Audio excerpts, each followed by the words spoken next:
Hello everyone, my name is Advocate Abhishek Chaube, and in this session we are going to learn about what is the meaning of offer, what are the types of offer, और offer में हमको किस तरह के questions देखने को मिल सकते हैं एग्जाम में, वो कौन से इंपॉर्टेंट पॉइंट्स हैं जिनको याद रखना हमारे लिए बहुत ज्यादा जरूरी है. So I welcome you to my session of law of contract. In the last lecture, we talked about what is the difference between agreement and contract, what is the meaning of words offer, acceptance, promise, consideration, agreement, enforceability by law, and ultimately contract as per 2 clause H of Indian Contract Act. What is the meaning of competent parties?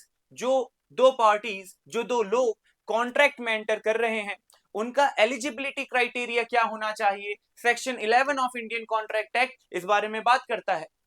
दोनों जो व्यक्ति हैं वो adult होना चाहिए, major होना चाहिए, minor नहीं होना चाहिए. दूसरा कि साउंड माइंड के होना चाहिए, इनमें से कोई भी एक पागल व्यक्ति नहीं होना चाहिए. तीसरा कि डिसक्वालिफाइड बाय लॉ नहीं होना चाहिए. आप ऐसे व्यक्ति के साथ कॉन्ट्रैक्ट में ना आए जिसका ऑलरेडी दिवाला निकल गया है, जो ऑलरेडी इंसॉल्वेंट डिक्लेयर कर दिया गया है लॉ के द्वारा. अब हम आज जानेंगे कि what is the meaning of term offer, what are the types of offer, और क्या क्या इंपॉर्टेंट पॉइंट्स हैं जो हमें याद रखना हमारे लिए अनिवार्य है. क्योंकि अगर हमको कोई क्वेश्चन देखने को मिलता है on the concept of offer, अगर कोई पैसेज आता है तो हमारे 5 में से 5 मार्क्स आने चाहिए. तो आइए हम स्टार्ट करते हैं बिना किसी देरी के. What is the meaning of the term offer. ध्यान रखें जो हमने कंसेप्ट पढ़े हैं, offer, acceptance, promise, consideration, agreement, enforceability by law, contract. अब इनको एक एक टारगेट करके हम डीप डाइव करेंगे. जैसे ऑफर की डिटेल हम पढ़ेंगे, एक्सेप्टेंस की डिटेल हम पढ़ेंगे, कंसीडरेशन क्या होता है इसकी डिटेल हम पढ़ेंगे, कितने तरह के अग्रीमेंट होते हैं जो कि वॉइड होते हैं एज पर सेक्शन 25, 26, 27 एंड 28, ये हम जानेंगे और अच्छे से डिटेल में.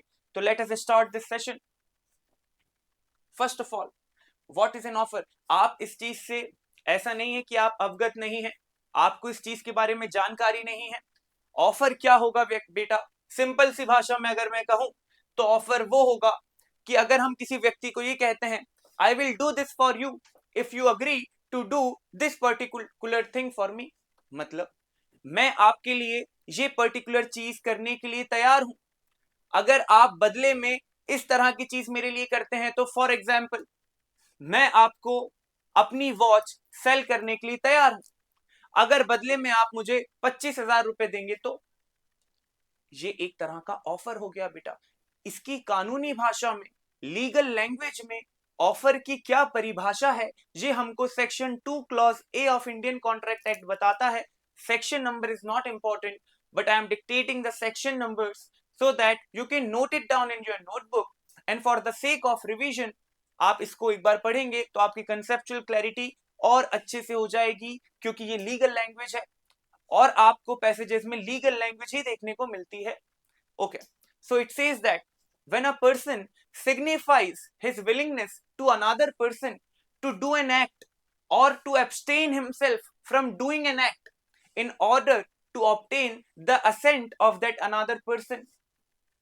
यहां पर अगर कोई एक व्यक्ति अपनी इच्छा व्यक्त करता है, अपनी विलिंगनेस शो करता है, सिग्निफाई करता है किसी दूसरे व्यक्ति को कि मैं आपके लिए ये पर्टिकुलर एक्ट करूंगा या ये पर्टिकुलर एक्ट करने से खुद को रोकूंगा अगर आप मुझे आपका एक्सेप्टेंस देंगे. तो अगर कोई व्यक्ति इस तरह की बात करता है, मतलब वो आपको ऑफर दे रहा है, वो आपको प्रपोजल दे रहा है. This is the definition. When one person signifies to another his willingness to do or abstain from doing anything with a view to obtaining the assent of that other to such act or abstinence, he is said to make a proposal. I will sell my car to you for 5 lakh rupees, a valid directional offer from A to B. This is perfect example for offer. You can write it down in your notebook.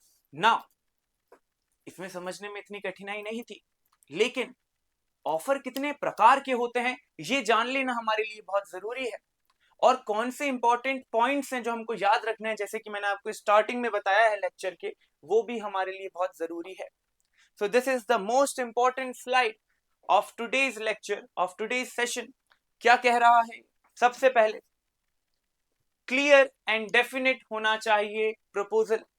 अगर मैं आपसे कहूं कि मैं आपको अपना घर बेचना चाहता हूं और आप एक्सेप्ट कर लेते हैं मेरे ऑफर को, ये कभी भी वैलिड अग्रीमेंट कॉन्ट्रैक्ट नहीं कहलाएगा, ऑफर नहीं कहलाएगा। This is not a valid offer. क्यों भाई? कौन सा घर,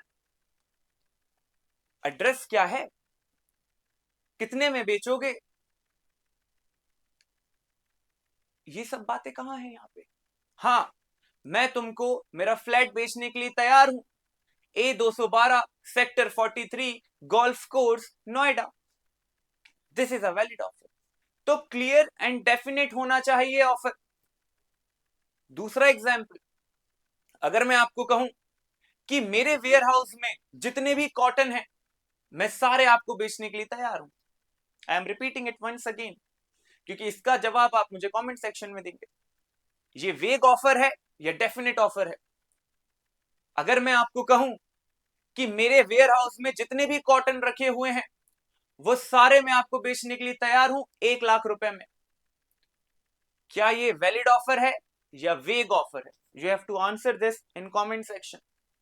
दूसरा पॉइंट, अच्छा, this is section 29 of Indian Contract Act, if you want to note it down or if you want to revise it in a form of legal language.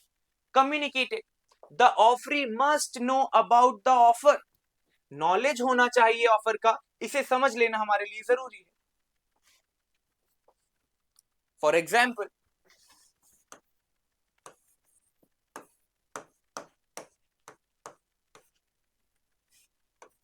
This is मालिक,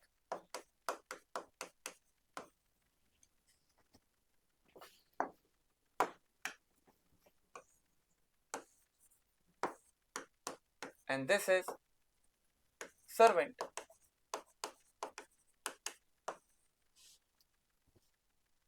master and servant का relationship हमको यहां पे देखने को मिल रहा है।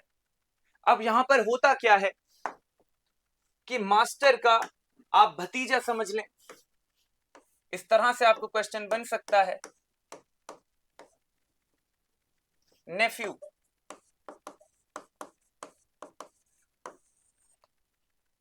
अब नेफ्यू थोड़ा शरारती किस्म का बच्चा है बेटा। ये क्या करता है, जब ये अपने चाचा, ताऊ, मामा, मौसा, आप कुछ भी समझ सकते हैं स्वाद अनुसार, ये जो व्यक्ति है, इसका जो भतीजा है, वो इनके पास आता है कुछ टाइम गांव में रहने के लिए। लेकिन फिर होता क्या है, बच्चा शरारती किस्म का है, तो बच्चा एक दिन घूमने निकलता है और घूमते घूमते घूम जाता है बेटा। ये घूम गया है बेटा कहीं। अब आप ध्यान से सुने, मालिक कहता है नौकर को, मास्टर कहता है सर्वेंट को कि सुनो, तुम मेरे नौकर हो, तुम मेरे सर्वेंट हो, बच्चे को ढूंढ के लाओ मेरे, मुझे चिंता हो रही है। अब मालिक का कहा सुनते ही जो नौकर है, वो भाग खड़ा उठता है नेफ्यू को ढूंढने के लिए। ये भी नेफ्यू को ढूंढने चला जाता है। अब नेफ्यू घूम चुका है, सर्वेंट उसे घूमने गया है, मास्टर अभी भी चिंतित है। मास्टर क्या करता है, गांव पर सबसे बड़ा जो बरगद का पेड़ होता है, वहां पर एक नोटिस लगा देता है, गुमशुदा, गुमशुदा की तलाश।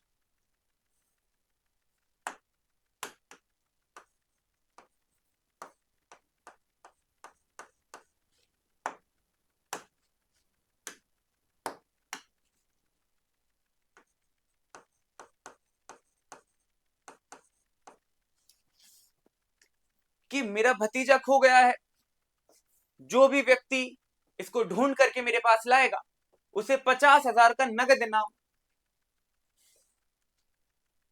अभी ये बात नौकर को नहीं पता है, नौकर ढूंढने गया है भतीजे को। अब गांव के लोग देखते हैं अरे भारी इनाम है, 50,000 की बात है, गांव के लोग भी ढूंढने निकल जाते हैं। लेकिन इतने में क्या होता है कि जो सर्वेंट है वो नेफ्यू को ढूंढ करके ले आता है मालिक के पास और मालिक को दे देता है। मालिक ये लीजिए आपका नेफ्यू मैं ढूंढ लाया हूं। मालिक कहता है यार सर्वेंट हो तुम्हारी तरह, तुम बहुत अच्छे से तुमने अपनी ड्यूटी की है, दैट्स परफेक्ट। सर्वेंट भी खुश हो जाता है। अब क्या हुआ, अब जब सर्वेंट रात में अपने घर जाता है, अपने दोस्तों के साथ बैठता है, फन टाइम चल रहा है, तो सर्वेंट के दोस्त सर्वेंट को बोलते हैं कि भाई आज पार्टी तुम्हारी तरफ से है। तो सर्वेंट पूछता है क्यों, आज मेरी तरफ से पार्टी क्यों है, आज मेरा जन्मदिन भी नहीं है। तो दोस्त कहते हैं सर्वेंट के कि मजाक मत करो, तुम्हारे पास 50,000 रुपए होने चाहिए इस टाइम पे, तुम्हें पता नहीं है तुम्हारे मालिक ने 50,000 रुपए का इनाम रखा था, तुम ढूंढ करके ले आए हो नेफ्यू को, तो तुमने 50,000 रुपए मांगे नहीं मास्टर से। सर्वेंट बीच सभा से उठ के, बीच फन टाइम से उठ करके मास्टर के पास जाता है, मास्टर जी मेरे 50,000 रुपए दीजिए। मास्टर कहते हैं किस बात के बेटा। सर्वेंट कहता है कि ये पूरे गांव को पता है कि आपने 50,000 का इनाम रखा है और मैं सबसे पहले ढूंढ के लाया, आपने मुझे नहीं दिया। क्या यहाँ 50,000 रुपए का इनाम सर्वेंट को मिलना चाहिए? यहां पर समझने वाली बात यह है कि सर्वेंट नेफ्यू को ढूंढने एज अ सर्वेंट निकला था, ऑफर सुन के नहीं निकला था, क्योंकि ऑफर कम्युनिकेट ही नहीं हुआ था सर्वेंट को। तो यहां पर ऑफर का कम्युनिकेशन नहीं है, सर्वेंट को कोई पैसा नहीं मिलेगा। It is a very important case law.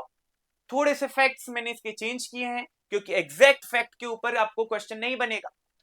Lalman Shukla versus Gauri Dutt is the important case law, उसी से इंस्पायर्ड है ये क्वेश्चन जो मैंने आप लोगों को बताया है।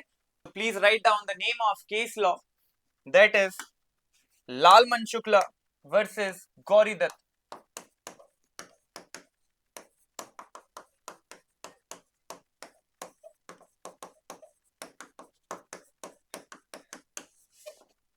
This is very important concept. This should be in your notebook. And there is a possibility आपको इस तरह का क्वेश्चन देखने को मिले जहां पर आपको ये फाइंड आउट करना पड़ेगा कि क्या व्यक्ति के पास नॉलेज ऑफ एन ऑफर था या नहीं, क्या ऑफर कम्युनिकेट किया गया था प्रॉपरली या नहीं। Now third point, there has to be a legal intention to create legal relationship.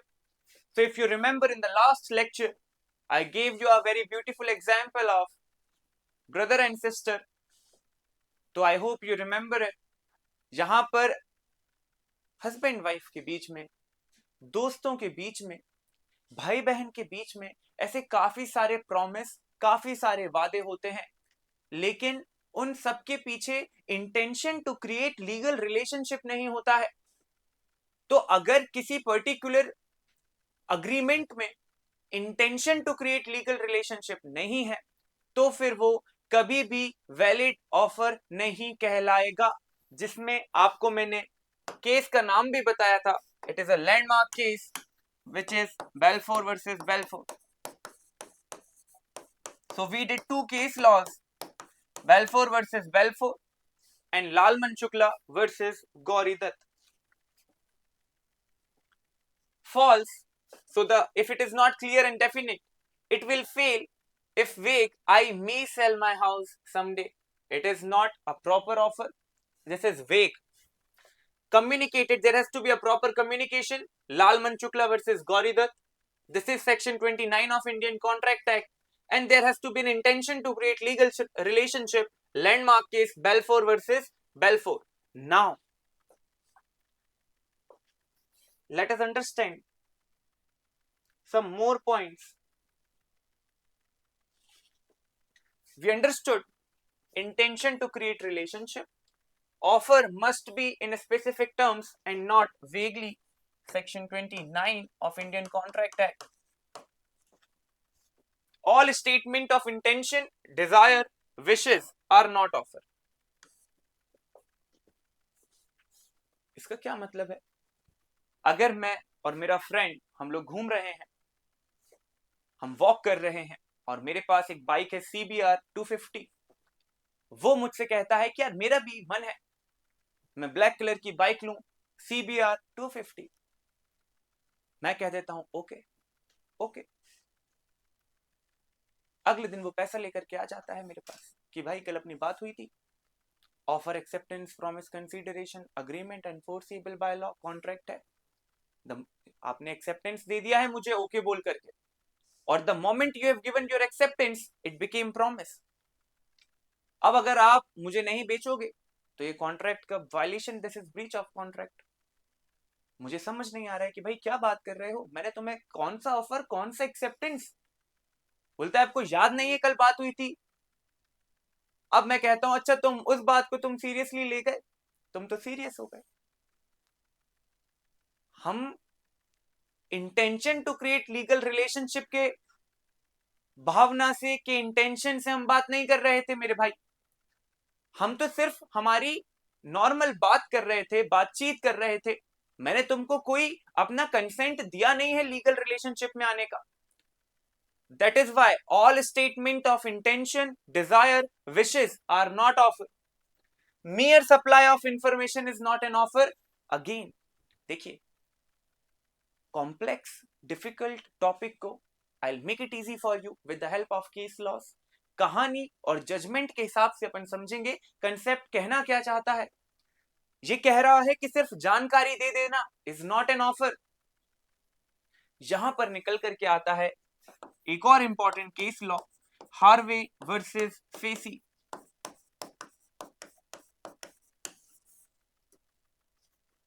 इस वाले केस में क्या हुआ, there was a person A and there was a company, bumper ball pen company.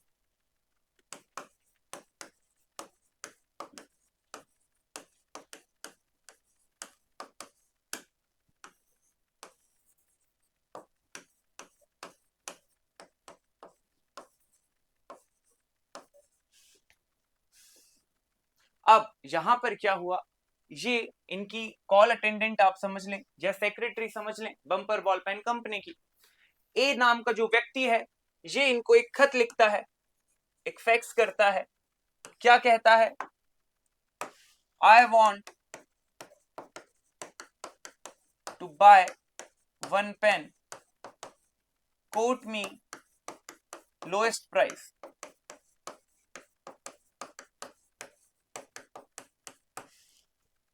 उधर से जवाब आता है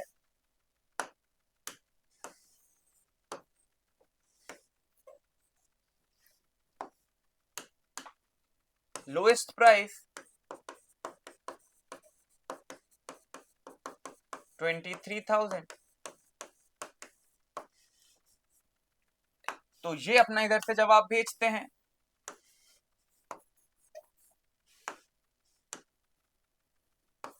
आई एक्सेप्ट।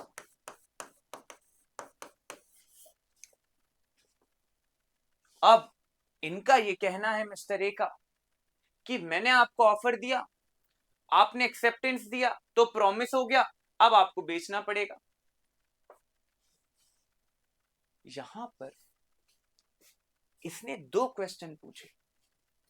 पहला तो इसने विलिंगनेस बताया, तो willingness is not an offer, ये अभी अपन ने समझा है इस वाले पॉइंट में।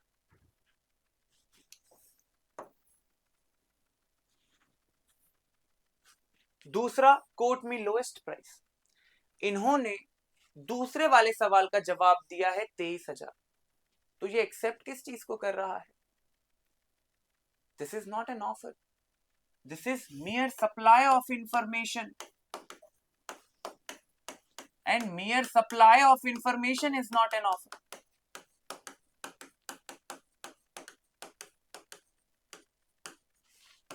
These are the concepts. इन पर ही क्वेश्चंस बनते हैं, इन पर ही क्वेश्चंस अलग अलग लैंग्वेज में कैरेक्टर्स के नाम बदल दिए जाते हैं, कंपनी के नाम बदल दिए जाते हैं, but concept remains the same. तो अपना जो टारगेट है that is concept. And the name of case is Harvey versus Facey. Name is not important, but the concept is.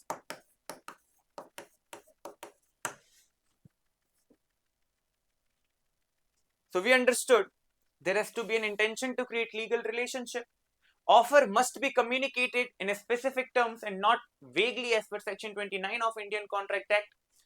All statement of intention, wishes, desire are not an offer, and ultimately mere supply of information is not an offer. Now, let us understand the types of offer.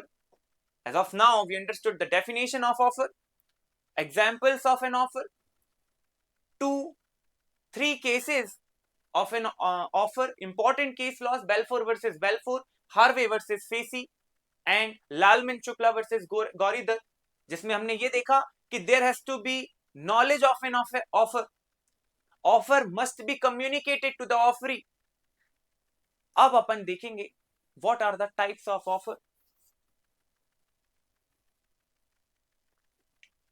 सबसे पहले है general offer. अगर offer को public in general के लिए दिया गया है, पब्लिक एट लार्ज पे दिया गया है, जैसे जॉब एडवर्टीजमेंट, जॉब वैकेंसी का एडवर्टीजमेंट अखबार में छपता है, दैट इज जनरल ऑफर. जो भी एलिजिबल खुद को समझता है अप्लाई कर सकता है, सभी के लिए वो ओपन है, that is general offer. Specific offer क्या होगा? अगर मैं आपको अपनी वॉच सेल करना चाहता हूं तो मुझे एक्सेप्टेंस आप ही दे सकते हैं, कोई दूसरा व्यक्ति नहीं दे सकता, क्योंकि स्पेसिफिकली ऑफर आप ही को दिया गया है, प्रपोजल मैंने आपको ही दिया है. आप या तो आप मेरा प्रपोजल एक्सेप्ट करेंगे या नहीं करेंगे, कोई तीसरा व्यक्ति बीच में नहीं आ सकता है. Okay. Express offer, in so far as the offer is made in words or in written form. अगर मैं आपको बोलता हूं मैं आपको घड़ी बेचना चाहता हूं, ये मैं आपको कह करके बताता हूं या आपको लिख करके बताता हूं, ये एक्सप्रेस ऑफर की गिनती में ही आएगा बेटा.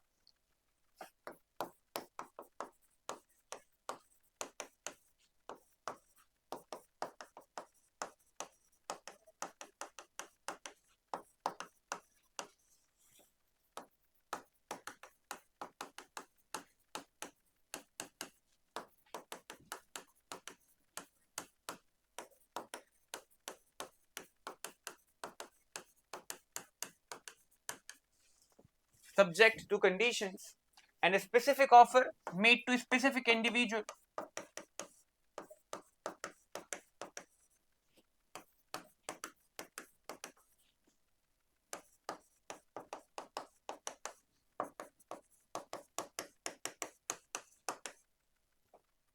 Now what is implied offer? Insofar as the offer made otherwise than in words or in written form, means by gesture or by conduct. अगर आप लोग नीचे जाते हैं रोड तरफ, रोड साइड, और अगर आप हाथ खड़ा करते हैं तो बगल में ऑटो आकर के आपके रुक जाएगा. क्या ऑटो वाला आपको जानता है? क्या ऑटो वाले से आपका कोई अग्रीमेंट हो रखा है? नहीं. ये एक सिग्नल है, ये एक जेस्चर है, ये एक कंडक्ट है. ऑटो वाला समझ गया आपको जाना है और आपको भी पता है कि ये ऑटो वाला रुका है, मतलब मैं इसको डेस्टिनेशन बताऊंगा, इसको मैं पेमेंट करूंगा, बदले में ये मुझे अपनी सर्विस प्रोवाइड करेगा, ये मुझे ड्रॉप कर देगा. तो यहां पर भले कोई बातचीत ऐसा सच नहीं है, कोई लिखा पढ़ी नहीं है, किसी बात का डिस्कशन अग्रीमेंट नहीं है, पर स्टिल ये इंप्लाइड है यहां पर. क्यों? क्योंकि कंडक्ट जेस्टर इस तरह का दिया जा रहा है. What is cross offer? Identical offer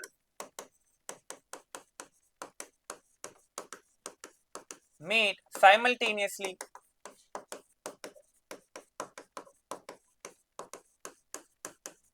in ignorance of each other's offer.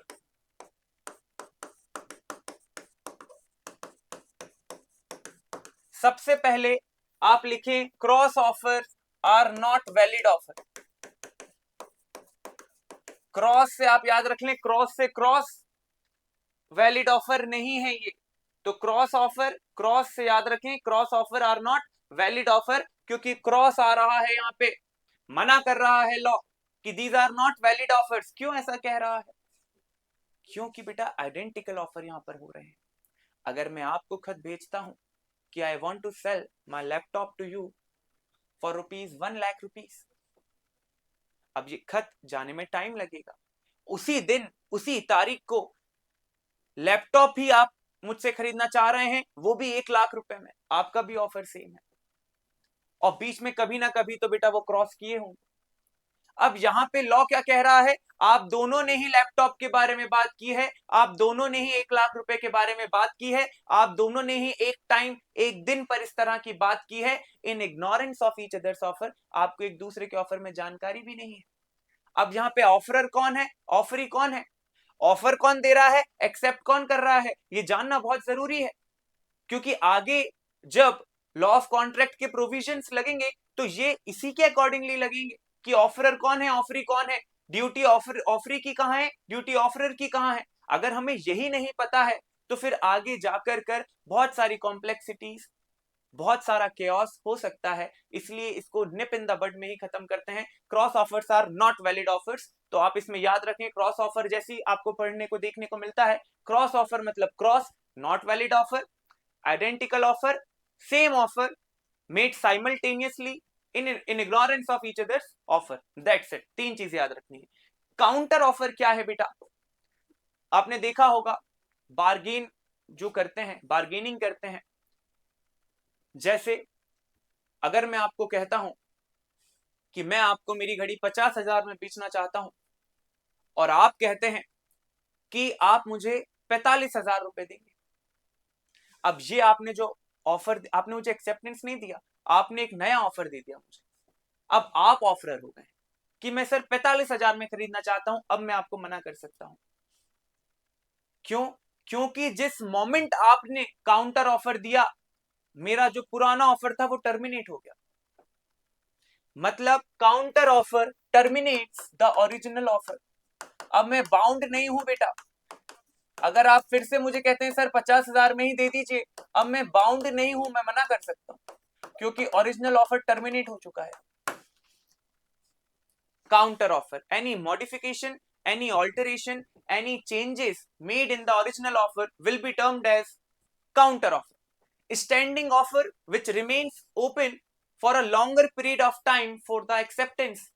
एक कोचिंग इंस्टीट्यूट है, अगर वो एक स्टेशनरी से बात कर लेता है इस बारे में, या स्टेशनरी खुद ही ऑफर कर देती है कि मैं आपको A4 साइज के पेपर दूंगा, 250 रुपए में एक पैकेट आएगा, 1 साल तक आपको जब भी चाहिए आप ले लिए करें, और साल के अंत में हम पेमेंट देख लेंगे। अब यहां पर जब भी नीड आएगी, जब मेरा व्यक्ति वहां से जाकर के बंडल लेकर के आ सकता है, क्योंकि ऑफर अभी खुला हुआ है। तो जब जब मैं जाऊंगा हर बार एक नया कॉन्ट्रैक्ट में एंटर करूंगा और अल्टीमेटली फिर सारा अमाउंट में उसको पे करूंगा। बड़ी बड़ी कंपनीज, बड़े बड़े बिजनेसमैन इसी तरह से डील करते हैं। Standing offer. Now we are done with the definition of offer, types of offer, 3 most important case laws, stages for a valid formation of contract, difference between agreement and contract, and in the next lecture we'll be dealing with the concept of acceptance and consideration, and we'll start the next lecture with the concept of the difference between offer and invitation to offer. That's all for today's lecture. My name is Advocate Abhishek Chaubey. Take care. See you in next lecture.